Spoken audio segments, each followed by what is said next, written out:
Hello, and welcome to the Practical Creative Podcast, where I talk to my guests about the how and why of creativity. And in this mini interim episode, I'm doing something a little bit different. I'm just doing a quick check-in to ask how you're doing, how you're getting on, and what you're finding interesting about these conversations. Whether there are any insights or fresh ideas that you're taking away, or if they're helping to build a vocabulary for talking about play and process and creativity, or even giving you permission to play.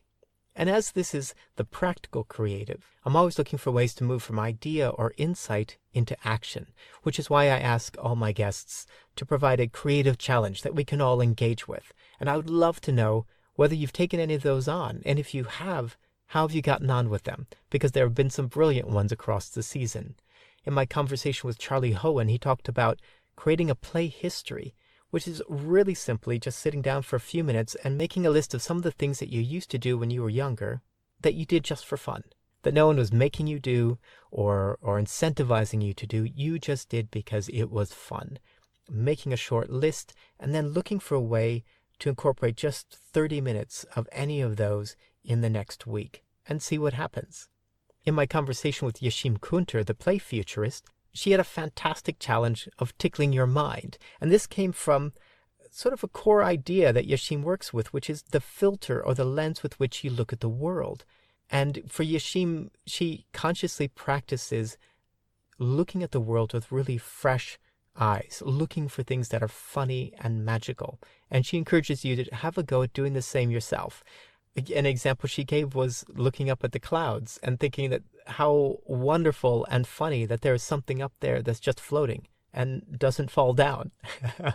And I love that idea of setting out to intentionally tickle your mind and intentionally look at the world for the fun and the magic. And again, see what happens, because the filter that we put on the world does change our experience. And again, a really simple challenge that can be applied virtually wherever you are. My guest Mary Robinette Kowal, who writes science fiction and is also a puppeteer, set the challenge of cross-pollinating by writing a piece of fan fiction. So for Mary Robinette, who's a big fan of Captain America from the Marvel comic books and films, took a female character that she's working with and imagined that character being in the world of Captain America. And what would happen if they were to possibly bump into each other at the canteen? And what would the conversation be about? And we talked about the converse as well, taking a character that you love from, say, the world of Harry Potter, and taking them out of that world and into another one. So what would happen if you invited Hermione Granger over for a cup of tea? What would you talk about? Where would you take her? What would you show her? How would she respond?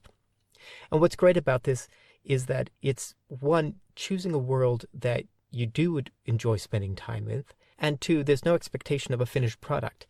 It is simply creating a space to play and explore and see what happens and maybe learn something more about the character that you're working on. And what I found really exciting about this was extrapolating it out.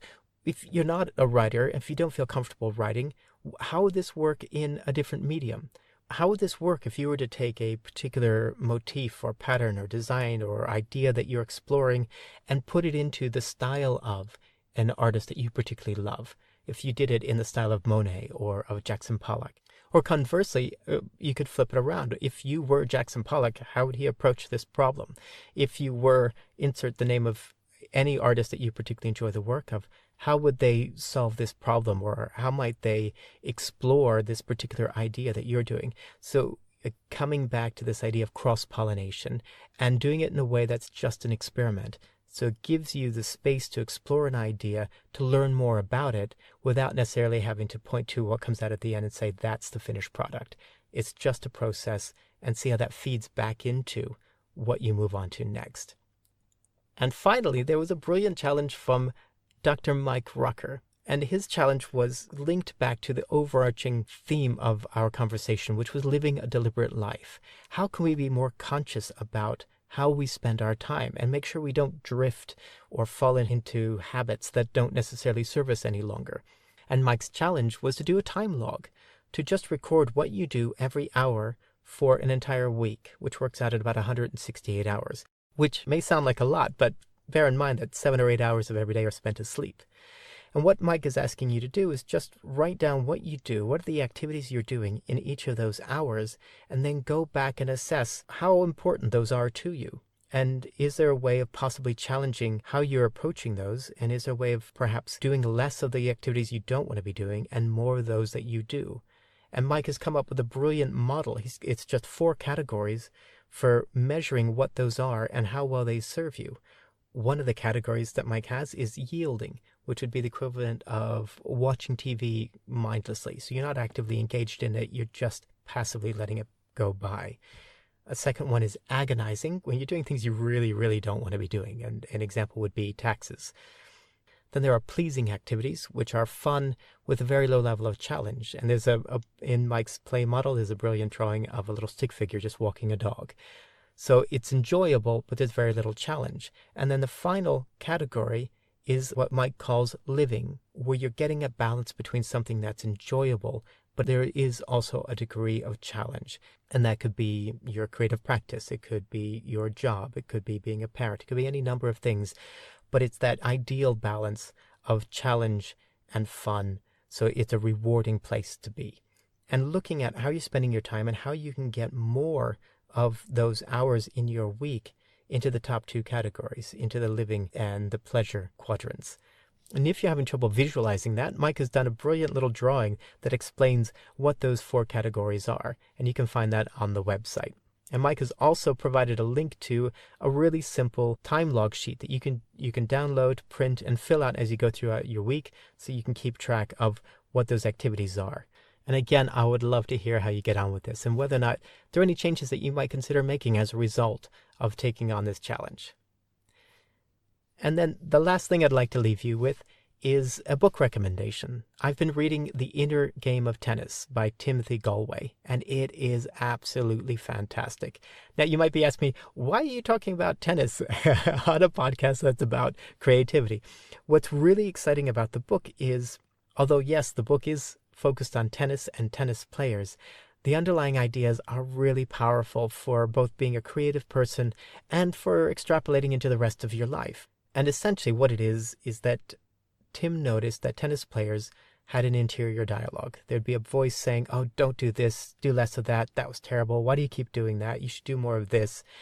And he asked himself, well, who's that voice speaking to? And realized that there is another part of the player, the part that is actually playing the game, the part that is moving the body, that is seeing the ball and making split-second decisions. There's an intuitive self that has incredible knowledge, but that it is often stymied or blocked by this other voice, this conscious voice that is led by essentially the ego. It doesn't want to lose, it doesn't want to fail, it doesn't want to make mistakes.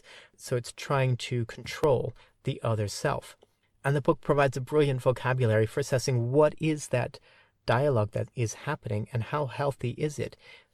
Because one of the things that Tim points out is that the second self, the part that's listening, is the part that has incredible intuitive knowledge, and it needs to be given space to express itself.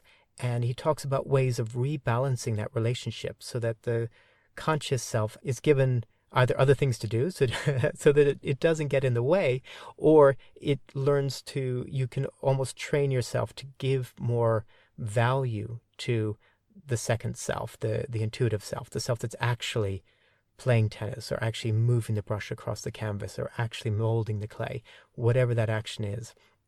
And it's really given me it's something that I'm carrying with me every day as I go out throughout my day, being clear about what is happening, what that dialogue is, and really make it as healthy and as positive as possible. So there you go. This has been my perhaps not so brief interim episode. Just wanted to check in. And if you are enjoying any of these conversations, or you are engaging in any of these challenges, please let me know how you're getting on. You can find them all on the website at thepracticalcreative.life under the Creative Challenges tab. And you can also get in touch with me directly on Instagram at practicalcreative. Until next time.